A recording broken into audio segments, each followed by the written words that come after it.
Areas లో sir అసలు ఇక్కడ ఏముంటది అనుకున్నది 5-6 సంవత్సరాల్లో నేనే చూశాను వ్యక్తిగతంగా. ఓకే. 5-6 ఇయర్స్ లో హ్మ్. అంటే మనం అన్ని ఏరియాస్ తిరుగుతుంటాం కదా అవును. జనరల్ గా మాకు ఎగ్జాక్ట్‌లీ. తెలుస్తది కదా. ఎగ్జాక్ట్. 5-6 ఇయర్స్ లో ఇన్వెస్ట్ చేసిన వాళ్ళు డబుల్ త్రిబుల్ ఇన్కమ్ కు మళ్ళీ అమ్మిన వాళ్ళని కూడా చూశాను నేను. రైట్. చాలా ఏరియాస్ లో ఉంది అలాగా హైదరాబాద్ లో. మీరన్న పాయింట్ వ్యాలిడ్ అండి. ఉమ్, ఇప్పుడు డెఫినెట్‌గా ఔటర్ రింగ్ రోడ్ ఉందండి. ఉమ్, ఔటర్ రింగ్ రోడ్ లోపల 167 కిలోమీటర్స్ రేడియస్‌లో ఉంది. దాని లోపల ఏదైతే ఉందో మీరు పాయింట్స్ తీసుకోండి.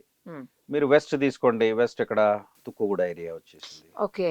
తర్వాత మీరు అటు తుర్కంజాల్ వచ్చేసింది. ఉమ్, తర్వాత ఇప్పుడు విజయవాడ హైవే టచ్ అవుతుంది. కొల్లూరు అవన్నీ కొల్లూరు కూడా. అవన్నీ ఇప్పుడు ఉమ్, పటాన్ చెరువు ఏరియా వచ్చేసింది. ఆ, ఈ ఔటర్ రింగ్ రోడ్ లోపల ఉన్నటువంటి ఏరియాస్‌లో ఎవరైతే తీసుకున్నారో ఇన్వెస్ట్ చేసిన డెఫినెట్ గా వాళ్ళు. ఆ ఏరియా ఎప్పుడైతే రోడ్ ఫార్మేషన్ అయిందో ఓకే. అప్పుడు డెఫినెట్ గా దానికి యాక్సెసిబిలిటీ పెరిగింది, దాని ల్యాండ్ వాల్యూ పెరుగుతుంది డెఫినెట్ గా. ఇప్పుడు రియల్ ఎస్టేట్ అనేది ఈ రోజు రీసెంట్ రిపోర్ట్స్ ప్రకారం ఎలా అయిపోయిందంటే, మీకు ఒకప్పుడు ఒక 15 years back 200 kilometres radius, 160 to 200 kilometres radius చుట్టూ ఉన్నది ఇప్పుడు 500 kilometres radius. It has gone beyond outer ring road and regional ring road. ఆ. రీజనల్ రింగ్ రోడ్ దాటి కూడా ప్లాన్ చేస్తున్నారు. ఇప్పుడు ఒకప్పుడు శంకరపల్లి కావచ్చు లేకపోతే చిలుకూరు ఆ ఏరియాస్ అంతా కూడా జస్ట్ ఒక 10-15 ఇయర్స్ బ్యాక్ కూడా ఇంత కాస్ట్ లేదండి అసలు. Yes yes. అసలు భయంకరమైన కోట్లలో ఉన్నాయి. ఏకర్ వచ్చేసరికి కోట్లలోనే, అసలు లాక్స్ లో ఉన్నది ఏకంగా కోట్లలోకి వెళ్ళిపోయింది. 10-15 ఏళ్ల మధ్యలో చూసాం మనం ఇవన్నీ కూడా. ఎగ్జాక్ట్లీ. మరి ఎందుకు అంత,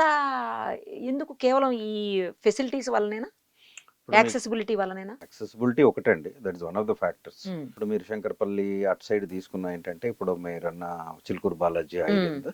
అది కొన్ని సర్వే నెంబర్స్ 111 జీవోకి వస్తాయి. ఓకే. 111 జీవోలు ఏంటంటే G+1 అంతకంటే అంతకంటే పర్మిషన్ ఉండదు. లేదు. మీకు 20% ఓన్లీ కన్స్ట్రక్షన్, 80% ఇది ఓపెన్ స్పేస్. అక్కడ ఏంటంటే అది యాక్సెసిబిలిటీ బాగుంది. అక్కడ ల్యాండ్స్ ఏంటంటే బాగా కొరి పెట్టుకున్నారు ఆల్రెడీ. మీకు 111 జీవోలో కనీసము 1,00,000, నాకు తెలిసి 1,70,000 ఎకరాలు, 1,60,000 ఎకరాలు సబ్జెక్ట్ టు కరెక్షన్. అందులో 90% ఆల్రెడీ కొనేసి పెట్టేసుకున్నారు. అయితే అక్కడ ఎందుకు పెరిగిందంటే అక్కడ farm land concept. Farm farm land concept అనేది ఎందుకు పెరిగింది? అది మీరు నేను కొనలేము, మీరు అస్సలు. నేను మనం అక్కడ ఫామ్ హౌస్ కట్టుకోలేము, కూడా లేము. ఉండలేము. అది ఎందుకంటే ద విఐపి జోన్ అయిపోయింది అది. It has become a VIP zone. ఒక్కొక్కరు 5 acres 10 acres కొనుక్కొని అసలు 40-50 ఏకర్స్ ఉన్నారు. 100 acres కూడా ఉన్నారు ఆల్మోస్ట్. చాలా మందిని వింటున్నాం చూస్తున్నాం కూడా. అయితే అండి అదేంటి 111 జీవో అనేది సిటీకి దగ్గరగా ఉంది, యాక్సెసిబిలిటీ ఉంది, ఇట్స్ పొల్యూటెడ్ ఫ్రీ ఎన్వైరన్మెంట్.